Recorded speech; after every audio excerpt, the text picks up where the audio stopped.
All right, so welcome to Let's Talk Cinema here on back on Monday. Happy New Year to you guys. Greg reminded me of that. It is the new year. So first episode of 2019. We came back on, what was it? It was the day before New Year's Eve, right? It was the last episode. Yeah. And so so we're here with 2019. So anyways, thank you those of you who are tuning in live right now. Appreciate it. And those who tune in afterwards, if you leave a comment, we'd love to discuss stuff with you. Quite a bit of stuff to discuss today. So we're going to focus on the Golden Globes, Aquaman, some huge news with Aquaman, and we're going to talk a little bit about the Jumanji sequel as well. And then also we both got a chance to see Vice this week, so we'll give our thoughts on that one, do a little review and discussion. And then we'll wrap things up. So stream's looking all good here, and if you're watching live, make sure put some in the live chat. Let us know you're there, and share your thoughts. So anyways, I think, what did we have? We have one new movie open this weekend, which was Escape Room. So let's start off like we do every episode with the box office report. So to be honest, nothing too big has changed this week from last week. Again, pretty much just the addition of Escape Room kind of, mix things up here a little bit. So here we go. Here are the box office numbers for the weekend, just Friday to Sunday. So here we are, provided by Box Office Mojo, as always, of course. So number one, no surprise to anyone, Aquaman again. For the third straight weekend, they brought home 31 million. Of course, this is domestic numbers, so 31 million domestically there. Number two, which was a surprise though, was Escape Room with 18,238,000 this week. And then number three, Mary Poppins Returns with 15,860,000. Number four is Bumblebee with 13 million. And then number five is Spider-Man in the Spider-Verse, which is very close to Bumblebee with 13,126,000, and Bumblebee's at 202,000. So very close race there. And then number six to end things off here in the top six is The Mule with 9.1 million. So not a lot of change, right? I think all of these movies, except for Escape Room, were here in this top six, and then Vice got knocked out by Escape Room here for this weekend. So anyways, just a few other things then to go over, especially with Aquaman. Some big stuff happening, and we'll discuss that in just a couple of minutes. But okay, so Aquaman has now pushed over 940 million worldwide this weekend, now becoming the highest grossing worldwide release in the DC Extended Universe. Crazy stuff, right? So Aquaman will most likely follow suit and once again finish number one at the box office next weekend.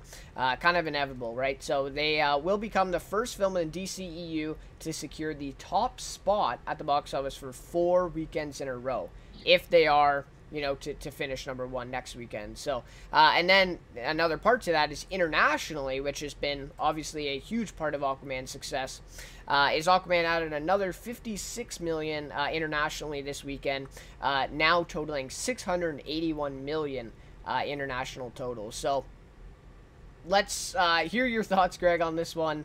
940 million, on their way to $1 billion. It's really inevitable right now. So we've been talking about it a lot. What do you think about this one? It's pretty crazy. I mean, I think the thing that sticks out for me is when you mentioned 4 weekends in a row, and especially in a time where there's other major releases from other big studios like Mary Poppins, Bumblebee. Oh yeah. Obviously, Spider-Verse was a few weeks prior, but obviously Sony's a massive studio, and I mean even Immortal Engines, that's a big studio. To have that the leading in the box office 4 weekends in a row, really impressive. And I mean, this movie's doing extraordinarily well. Really nice moneymaker for DC and Warner Brothers. And I mean, although I think it's somewhat mixed critically, I think some people have some reservations about this film. Certainly not as big of a critical hit as Wonder Woman, but definitely better than movies. I think it's a big win for Warner Brothers and DC. Yeah, and I mean, you and I talked about comparing to Wonder Woman too, and how Wonder Woman, they made 820 million, I believe, with Wonder Woman, and now Aquaman going to hit $1 billion. Honestly, and now the question's like, how far can they go past the $1 billion? You know, Right. which is crazy. I don't think, I would say probably, it would probably be maybe the second biggest surprise of the year, next to Venom. Yeah. Well, or even Black. I mean, Black Panther was Black a Panther. massive Yep. earner for a solo film. Yep, that's true. Yep. So yeah, I mean Black Panther, you want to put that in there, Aquaman, and Venom. I mean Venom did 800 Yeah. million, right? No one really expected that. Yeah, as Um, well as Bohemian Rhapsody. Can't forget about that. It's a massive hit that's true. financially. Yep, that's true. Not quite to the scale, right, of the superhero movies, Right. but still definitely a success. Yeah. No, that's a good one too. I'm sure we could put together quite a big list by the end Yeah. of it. But yeah, just a really great surprise for DCU, and of course now they have Shazam coming. I believe is it March? I think, or I'm not sure about the dates, the date of it, but yeah, it sounds about right. yeah, Sometime in that sometime around there. And you know they got some momentum back, especially then after Justice League. Now coming with Aquaman. Really great stuff. So yeah, 940 million worldwide. So next week when we come back, it'll probably be at $1 billion. So crazy stuff. And of course, you know I went to see it. You haven't got a chance yet, right? Nope, have not seen it yet. Okay. Definitely on my probably top of the list right now, though. Yeah. Yeah, no, it's it is great, and I agree with you about the critics not, you know, totally being on one side, but I think the audience I've heard at Yeah. least kind of the majority of people, I think everyone really you know likes it, but obviously some people have reservations, like you said, with maybe them not taking it too seriously at times. It is ultimately it's a really fun movie, and they focus a lot on entertainment rather than you know, serious stuff. I don't know if you heard, but there's a scene where a squid or an octopus is playing the drums or something like that. Oh yeah. Everyone's talking about that and some other stuff. But you know, it's a fun movie, and I think that's another reason why it's gotten you know how much it has, especially internationally. I think that plays a big part in that. So crazy stuff. So 681 million internationally, and then we're up to, I believe it is 260 million domestically. Crazy stuff. So then also, which was a big success this weekend, was Sony's Escape Room, which debuted in second place with an estimated 18 million. That was well ahead of industry expectations. I believe Box Office Mojo, their predictions for Escape Room were like doubled here with their showing. So and it is interesting too. This movie was made on a $9 million budget, $9 million budget, and they've already made 18 just domestically. So what have you heard about this film? Not too much. I mean, it's a January release, so it's not going to. You know, it's in January for a reason. Largely, you know, it's not a big month for movies generally. I've heard a little bit, not too much. And I hadn't really heard that much leading up to it either. But definitely, I'll probably try to check it out. Honestly, I mean, if it's that a nice opening weekend, you know, it might be a kind of a fun movie to check out in January with pretty slow month.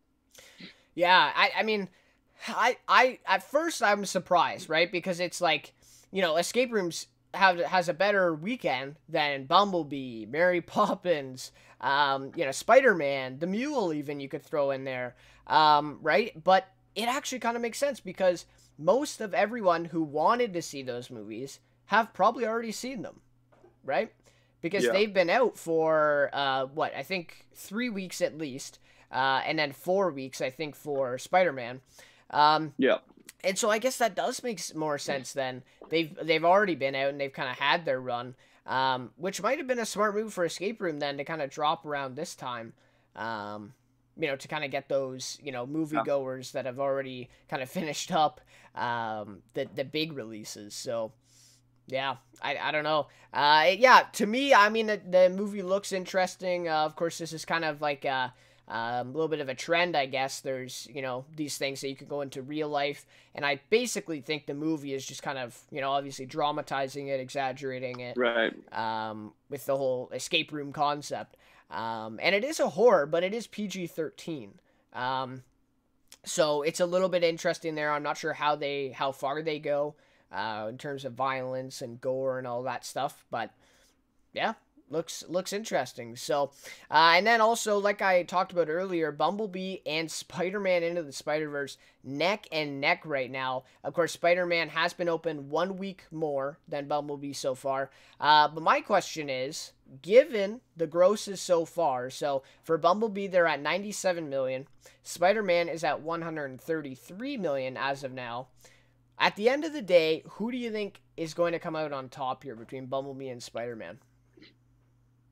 That's a tough one. I think Spider-Man and Marvel, well, specifically Spider-Man, I think it definitely does better domestically because it's a very American property. It's in New York City. It's very much a part of American culture. Whereas a film like Bumblebee, Transformers is a massive hit in China and other like global markets, Japan, but specifically China is a huge hit there. And I think ultimately, if we're talking globally compared to domestically, I think domestically Into the Spider-Verse has a great chance, but I think globally, I think definitely Bumblebee would probably take home the highest earner between the two of them. Okay, yeah. I mean, I think it's tough, right? Because they're so close right now, and you can't really compare the two. But I mean, again, you kind of can, because Bumblebee is kind of the reinvention of the Transformers franchise right now, right? Yeah. And a lot of people are saying it's the best Transformers movie. Yeah, that's another thing. I mean, it's more like a solo film almost. I mean, the Transformers movies were kind of this big event. Bumblebee, they've kind of scaled it down. It's Bumblebee. It's in the 80s, kind of like a period piece type thing.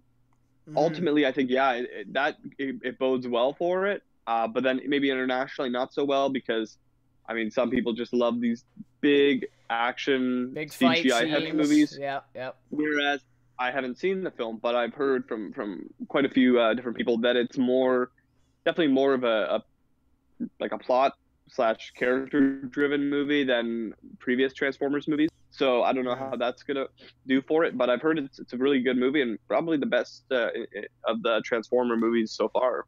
And it's crazy that it took them this long, right, to figure out the the kind of the recipe for success, I suppose. But yeah, I mean, so a lot of people are talking about that one. A lot of people are talking about Spider-Man. But back to what I was saying about how Bumblebee's kind of reinvented that franchise. I mean, Spider-Man and Spider-Verse, I know you have Homecoming still, but it's kind of a reinvention of what the the common conception of Spider-Man, right? With the animation and different Spider-Man characters.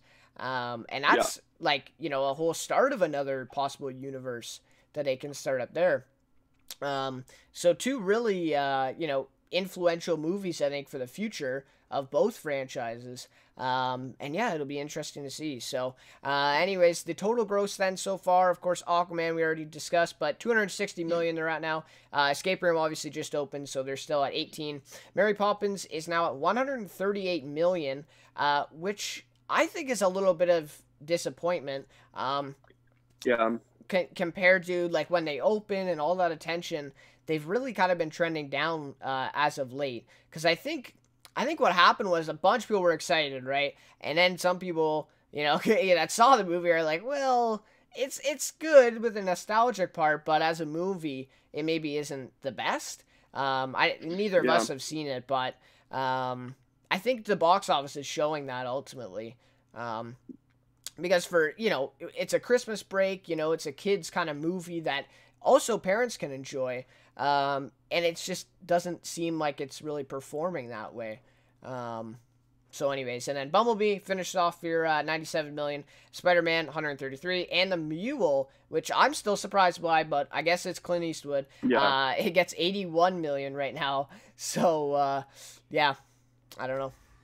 Crazy stuff there. I think if you look at the other films in the top 6, they're all kind of garnering a similar audience, whereas The Mule is something completely different, right? I mean, you look at Bumblebee, you look at Into the Spider-Verse, Mary Poppins, Aquaman.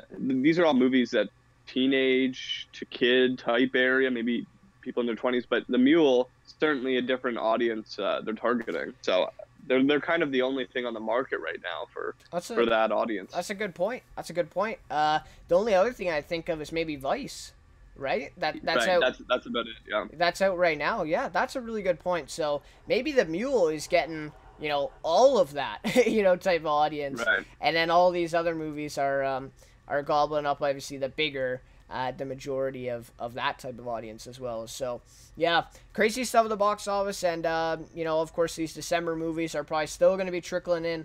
Honestly, probably till the end of January, because there's not that many new ones. Next week we have The Upside with Kevin Hart and Bryan Cranston. Right. What was the other one? I have it just on here. It's A Dog's Way Home is coming out, and Keanu Reeves' Replicas is coming out. Yeah, looks like an interesting movie. It does.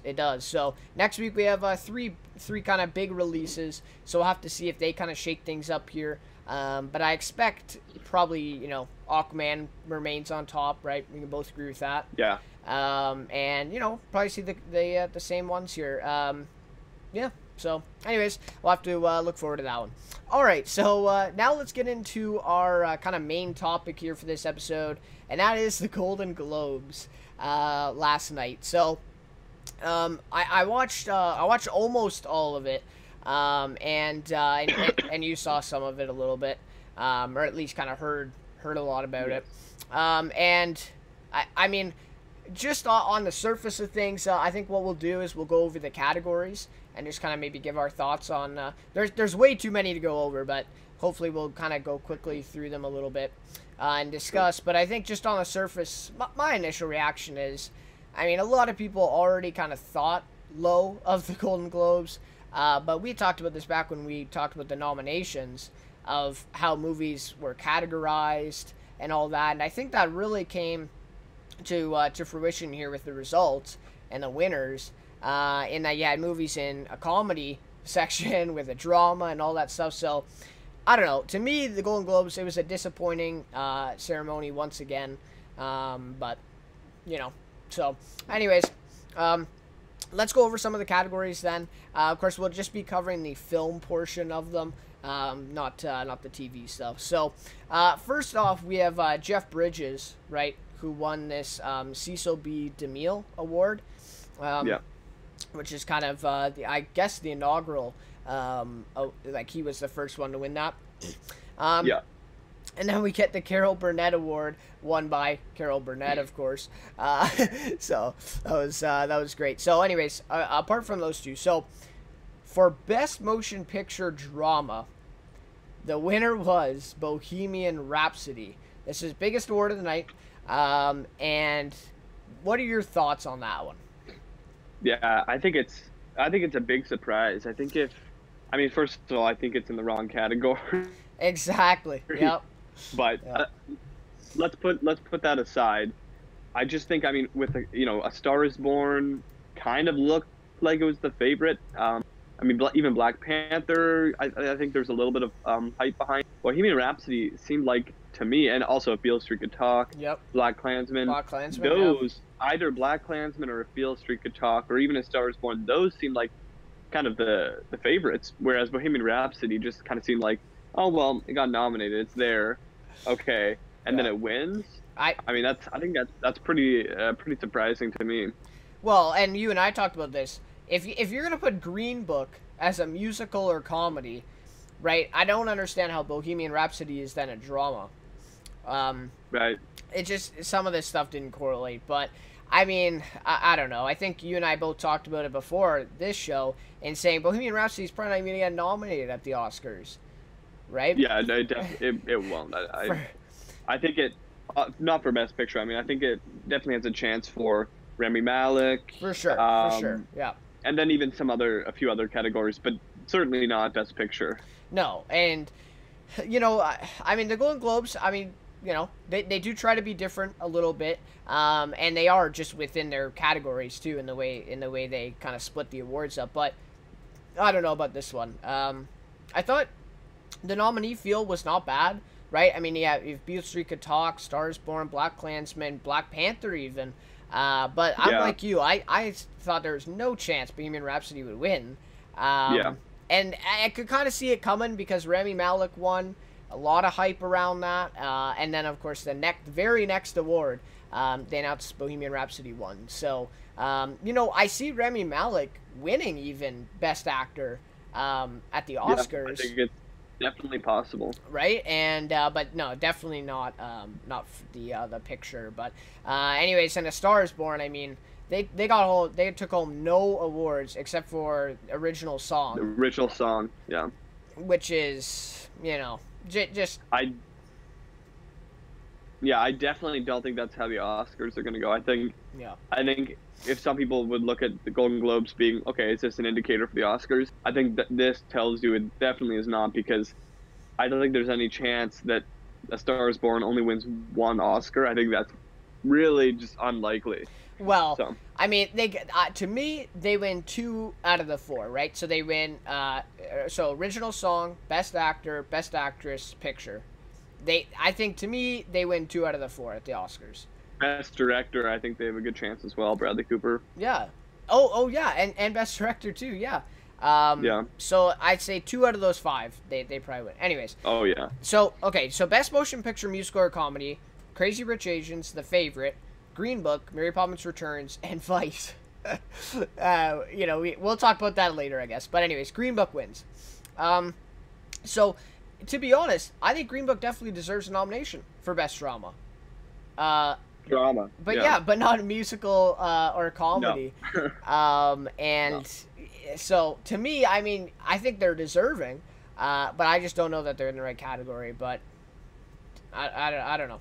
I don't know. Yeah, I mean, it's tough to say. Like, I think Best Musical or Comedy, I'm not sure who would win, but potentially Bohemian Rhapsody could have won in that category if we're looking at it. Maybe A Star Is Born if it gets put in musical, which probably wouldn't be accurate either. Yeah. I mean, there's a lot of music, right? But it is at the heart of it, I think, the drama. But I guess you can make the same argument for Bohemian Rhapsody too. So, yeah. Yeah.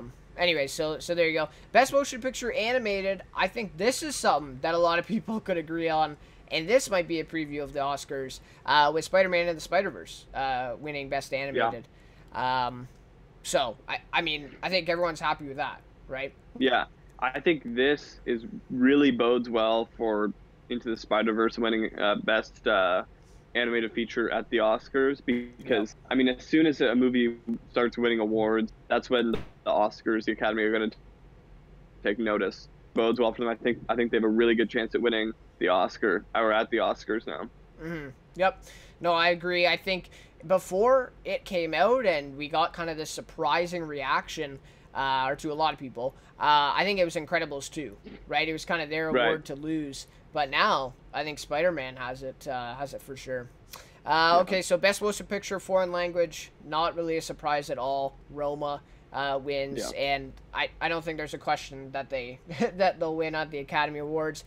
I think, is it the same category at the Academy Awards? Is it Foreign Language? Or Best International Film, something like that? I think it's Best Foreign Picture or whatever, Best Foreign Film. Yeah. I don't know. I'm not sure if it'll be nominated for Best Picture or Best Foreign Film at the Oscars. I think obviously, I think they're pushing for it to be nominated for Best Picture. But we'll see. Yeah. Yeah, we'll have to see.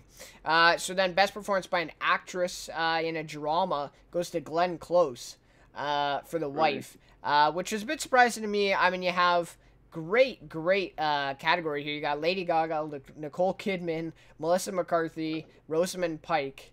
And I don't know. I was surprised by this one. I haven't seen her performance, though. So, I think, again, this, where I said, the Golden Globes may not be a good indicator for the Oscars, they also, I kind of contradict myself, they also could be. I think Glenn Close winning this at the Golden Globes definitely could be a sign she might actually have a legitimate chance at the Oscars, where kind of leading up to the Golden Globes, it was all about Lady Gaga, right?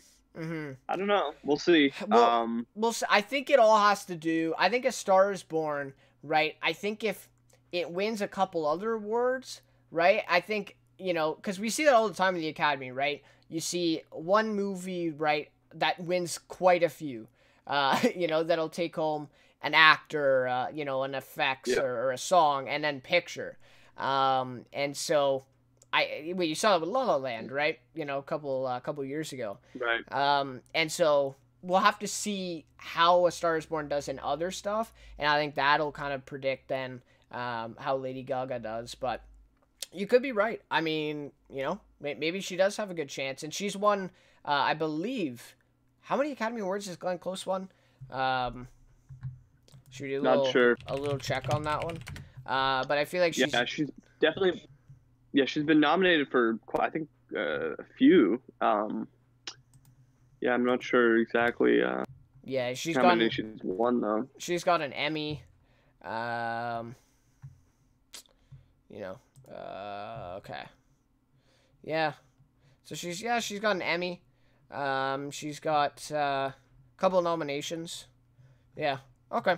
Anyway, so yeah. So we'll have to see for that one. Best performance by an actor in a drama. Of course, Bradley Cooper, Willem Dafoe, Lucas Hedges, John David Washington, and Rami Malek, and he takes it home. And we already kind of discussed this one earlier, right? I think we both believe that Rami Malek has a pretty good chance at the Oscars for that one as well. Yeah, definitely he'll get nominated. I think we'll see if he wins. But.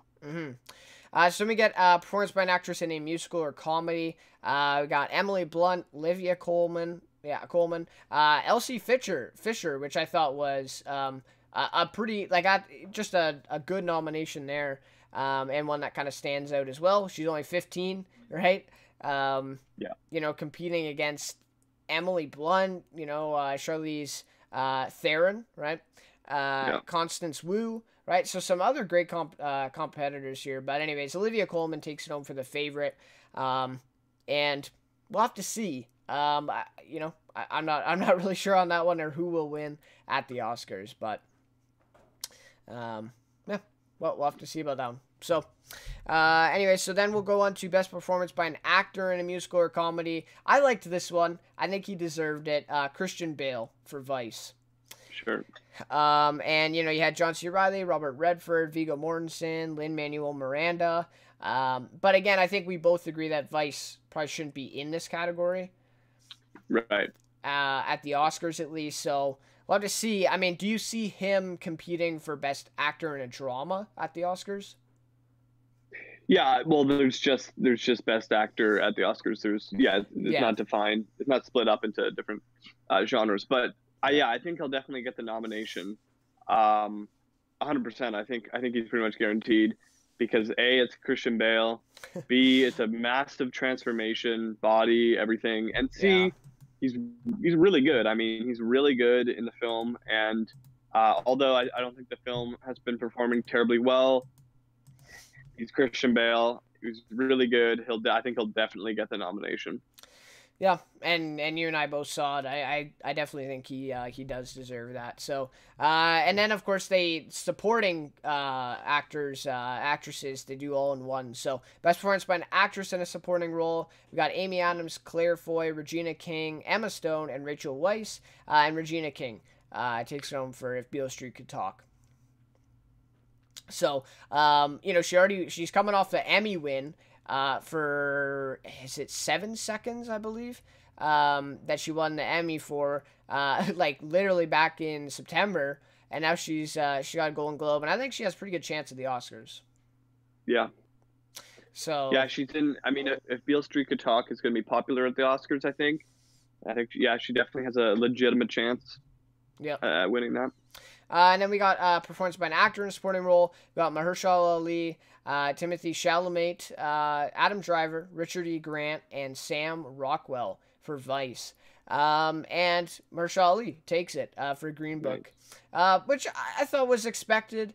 I think him and Viggo Mortensen are going to fare very well at the Oscars as well. I thought Sam Rockwell was an interesting nominee here in this one, but... I don't know. But I think he has a pretty good chance there. So then Best Director for a Motion Picture. This one was interesting because they give it to Alfonso Cuarón, Cuarón for Roma, Cuarón. right? Yeah. And, you know, you had some great directors in there. Bradley Cooper, Peter Farrelly, Spike Lee, Adam McKay. And they give it to, you know, the foreign language film director. So I thought that was interesting. I think he has a good shot, especially coming off of this, right? Going into the Oscars, I think Roma has, you know, quite a bit of buzz around it. So, yeah. I don't know. I mean, I think he has a pretty good chance there.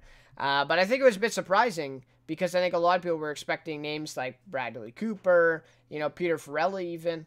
But, you know, and he gets that. So then Best Screenplay, the last one here, was Brian Curry and Peter Farrelly, and Nick Vallelonga for Green Book. And so, you know, Adam McKay got a nominee here, Barry Jenkins, Deborah Davis, and Tony McNamara, and Alfonso Cuarón got, how did you say it? Cuarón, I think. Alfonso Cuarón. Cuarón. Yeah. Yeah, Cuarón. And he got that one too. So, anyway, so what do you think of that one? Green Book. How well do you think they're gonna do at the Oscars? Green Book is always. Yeah. I think Green Book. I mean, I think they're it's quite likely they get a Best Picture. Potentially, yeah, I think they could, and even Best Actors. I think they could do quite well, at least with nominations. I don't really think they're going to win a ton, but definitely I think they're going to be a name that comes up quite a bit. Yeah, I think they'll get a lot of nominations, yeah. You know, wins, we'll have to see. But yeah, for sure. And then, sorry, the other two ones that are here is Shallow wins for Best Original Song, and then Best Original Score is First Man. So, those are, you know, Best Original Song. I think that Star is Born has a good chance there. And First Man, I was surprised to see that they didn't get as many nominations for the Golden Globes, which, I mean, you and I talked about this before when it first came out. It really seems like an Oscar movie, right? I mean, it seems literally like a perfect Oscar movie to win a lot of stuff and get nominated for a lot of stuff. So, I mean, but we'll have to see how well they fare too at the Oscars. So yeah. All right, so that's just about all the Golden Globe stuff. All in all, you know, what is your opinion of the Golden Globes, and has it changed after this awards today or this year? Definitely not. Personally, the Golden Globes, they're not all that important in the, you know, at least when people talk about award shows. You know, it's the Oscars. For TV, it's the Emmys. The Golden Globes are just kind of for fun, but I don't really enjoy the show that much. And I think they're largely not respected because they miss. And I know it's not the Golden Globes. I know it's the producers and the studios who, you know, submit what genre they want their film in. But it's ridiculous. I mean, you have Bohemian Rhapsody winning in drama. I mean, I don't understand how that happens. I mean, it's not even in the right category, and it's not even the best film in that category, even if it was in the right category. And then, I mean, Vice in the wrong. It's kind of when they're doing stuff like that. And I mean, a lot of the winners I didn't really agree with necessarily, and ultimately the Oscars is what really counts in terms of legacy, and it's true. And that's really what people care about. So, no, I mean, my opinion definitely hasn't changed. If anything, it's I think less of it now. But maybe it'll be better next year. Who knows? But this year was not really impressed much by the winners or the nominations. Yeah, I mean, I have to say I agree for the most part. A couple things. So the first I was going to say is we're not going to talk about it here, but television-wise, I was so disappointed.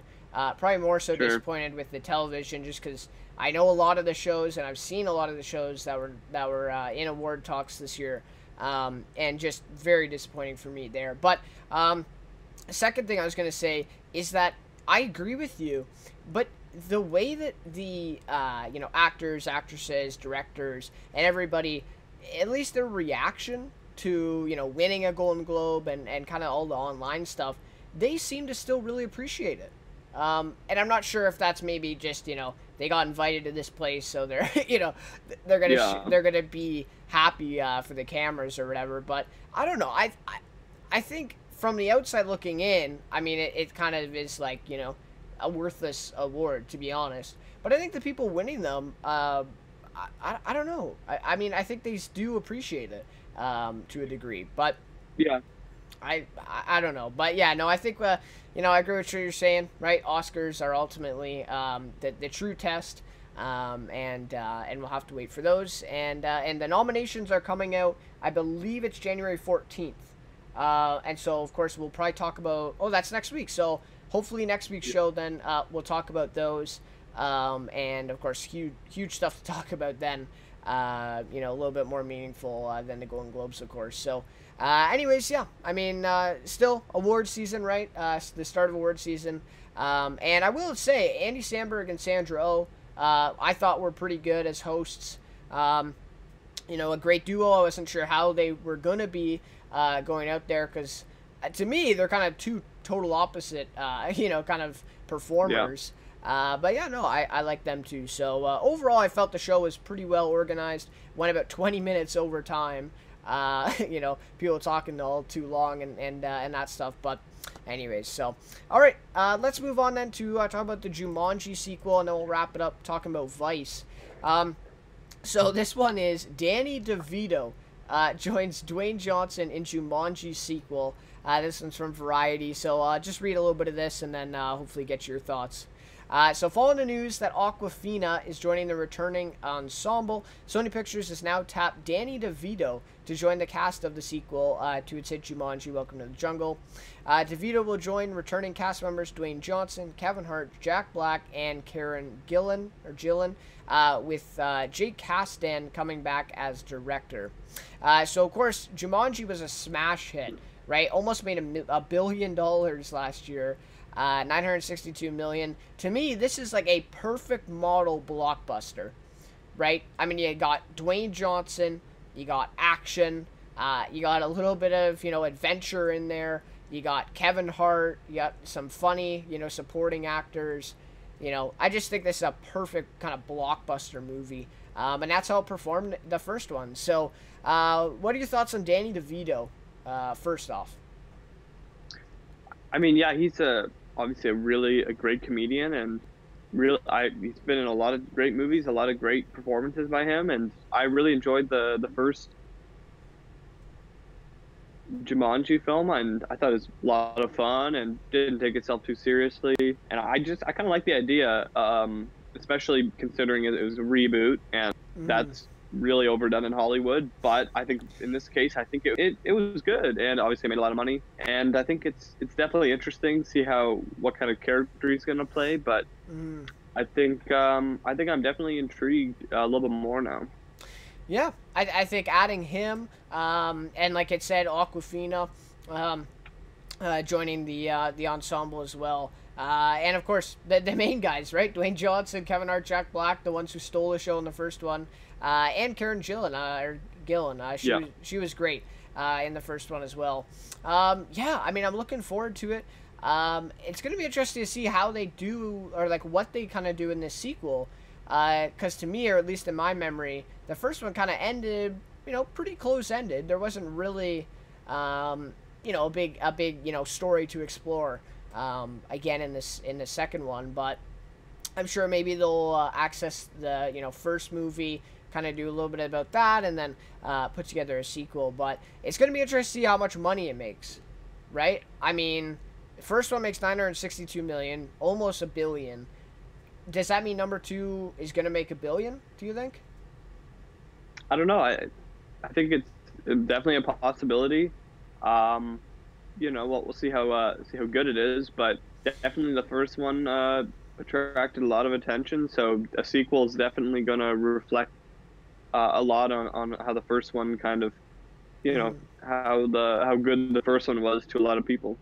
Well, and I think just going into it, whether it's good or bad, I think this movie makes quite a bit of money, right? I mean, you have kind of the hottest guy in Hollywood right now, Dwayne Johnson, pretty much, right? again, a sequel to this, first one that was great. So I think I agree with what you said. Like long term, I think whether it's good or not definitely matters, especially when you're talking about making $1 billion. But I think just off the bat, I think this movie's going to make a lot opening weekend. Yeah. And we'll have to see how it is. I hope it's as good or better than the first one. But yeah, we'll have to see. We'll have to see what the story kind of is, and of course how Danny DeVito plays into this. So there has been no details about his character and who he'll play yet. So I'll have to see. My prediction would be maybe he's one of the Safari guys, because it'd be tough to picture him as kind of like with the main group. And you did have his I'm forgetting his name off the top of my head, but the Safari guy in the first one, who's kind of the main guy walking around with them, was Nick Jonas. Was it Nick Jonas? Yeah, one of the Jonas. I'm thinking of the older guy though. I'm forgetting his name right now, but he was a pretty established actor. Wow, I'm forgetting it. I saw this a while ago. I can't even think of. Was it 2018 or 2017? I think it was 2017. I think it was. Yeah. Yeah, it's been a long time. But anyways, yeah, okay. So yeah, some really great stuff there. Looking forward to the sequel. And yeah, like I said, we'll have to see how it is and how it plays out. So, all right. So now let's go to talking about Vice. So we both went out and saw this one. To me, I was a pretty big fan of The Big Short. One of my favorite movies, to be honest. Adam McKay, love the things he does. I mean, you talk about Step Brothers, the other guys. What else, right? I mean, him and Will Ferrell are kind of, they have their own production company, Gary Sanchez Productions. Anyway, so he did The Big Short, which is probably one of his biggest, dramatic directing roles. But let's start off with, what were your expectations going into it? And then we'll talk about how it lived up to those. Well, I mean, I think I had pretty high expectations. First, it's Adam McKay coming off, obviously, The Big Short. This movie had a ton of hype around it, Golden Globes and other awards, wise. Christian Bale, Steve Carell, Sam Rockwell, Amy Adams, really good cast. So, I mean, my expectations, they were pretty high for this movie, obviously. High, and I'd definitely been anticipating this movie for a good year or two. So yeah, really high expectations. I have to say the same. I went into it, like you said, the cast was incredible. And even before this movie came out, right? You heard the Golden Globe nominations, right? It was announced for all these Golden Globes. No one's seen it yet. Of course, the critics have. And just a lot of buzz around it. I will be honest, the trailer didn't look amazing to me. But I think all the other stuff kind of, clouded that a little bit, and just, I was still willing to see it, even though the trailer didn't win me over per se. High expectations as well for me. So that might explain our next thoughts here. So what are your thoughts of the film? Try to be a little bit brief. Sure. I don't know. Look, I enjoyed the film. I thought it was a good time. Like I enjoyed the film. I didn't think it was overly funny. Like I think definitely it had its moments, and largely because of Steve Carell. I think the first act, or even maybe 2 acts, I think largely were kind of unfocused, and I think for the average moviegoer who's not interested in politics or interested in the history of it, is going to pretty much not check out, but I think they're definitely going to be a little bit bored, because I mean, really, the way the movie's marketed is, for only about the last 30 minutes of it, is really how the movie's marketed, with surrounding the Iraq War, surrounding Dick Cheney's time as vice president. So a large part of the movie is kind of building up this character of Dick Cheney. Ultimately, though, Christian Bale with a really good performance, Amy Adams, a really good performance, Steve Carell is funny, Sam Rockwell, pretty funny. Ultimately, I did enjoy this film. I don't think it's one of the better films of the year. I think a lot of the scenes in the first act or two felt very disconnected. They didn't feel like, I don't think the film had a great, it didn't flow terribly well for at least the first hour and a bit. And ultimately, I was a little bit disappointed, but I still enjoyed the film, and I think it was still worth seeing. Is it worth seeing in theaters? Probably not. It doesn't really add to it. But definitely check it out if you're interested in politics or interested in Adam McKay or Christian Bale. I think it's worth seeing, but maybe just wait till it comes to Netflix or some other streaming service. Yeah, it's tough because I think the whole thing, right, was advertised as Dick Cheney, Vice, right, and the way it actually turned out was it was pretty much a caricature of Dick Cheney. And I feel like it never took itself seriously, pretty much like you said, until that third act, where we get into the Iraq War and all that stuff, and just kind of the recent stuff. But like you said, kind of unfocused at times. I feel like Adam McKay was really trying to, re-grasp at what he did with The Big Short, right? And why wouldn't he, right? But I think he took The Big Short and kind of went too far with this, right? You talked about the narration, right, with Jesse Plemons. I didn't even mention that, yeah. And you mentioned that you didn't like that much, and I wasn't a huge fan of it. But again, I think that's something that Adam McKay saw. Oh, well, it worked really well in The Big Short. You have like Margot Robbie doing some parts of it too. And so let's put it in Vice. It just didn't really work that well with the movie. Or at least you have a different character do the narrating. Or something like that. But of course, performances, I think were all great. Sam Rockwell, great. Like you said, Steve Carell, pretty much playing himself, honestly. Yeah. In Donald Rumsfeld, Amy Adams, like you said, Christian Bale, really, really great performance. But yeah, I just felt like it was off base a little bit throughout. I did like it. But yeah, it's just, again, with our high expectations going into it, right, it was just a little tough, as it just didn't live up to those. And I think maybe that's our fault, right, for going in with high expectations, maybe higher than what could have been met. But yeah, I just, little unfocused at times, didn't take itself too seriously. And the thing with me, though, is, like, especially towards the end with Act 3, they were tackling serious events, right? And trying to build it as like a drama, serious stuff.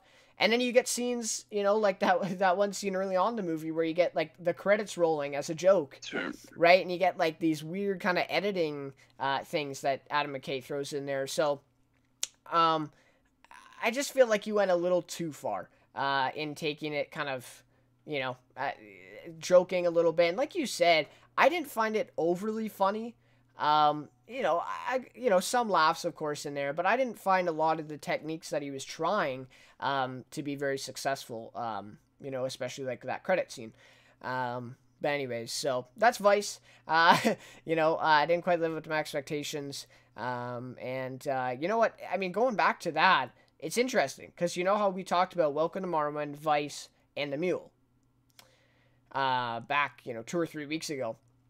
I think you said you wanted to see Vice, right? I talked about Welcome to Marwen, and it turns out both of them have kind of tanked now, at least box office wise and critics wise. And The Mule is really the one coming out on top. I don't know, just interesting to me looking back on it. But anyways, so yeah, just a little unfortunate Adam McKay couldn't follow up The Big Short with Vice. But you know what? I'm still looking forward to his next film. It's not like this one was, dumpster fire or anything like that.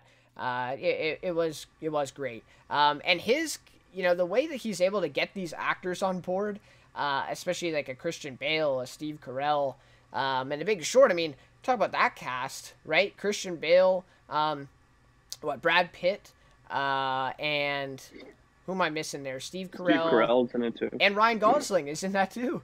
So, yes. He gets great performances, that's for sure, and that definitely speaks to his directing. So, anyways.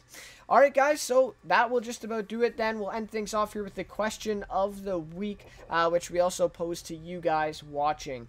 So, this week's question of the week, nothing really to do with anything we talked about, but I thought we'd bring it up going into 2019, is who is your favorite active director going into this year?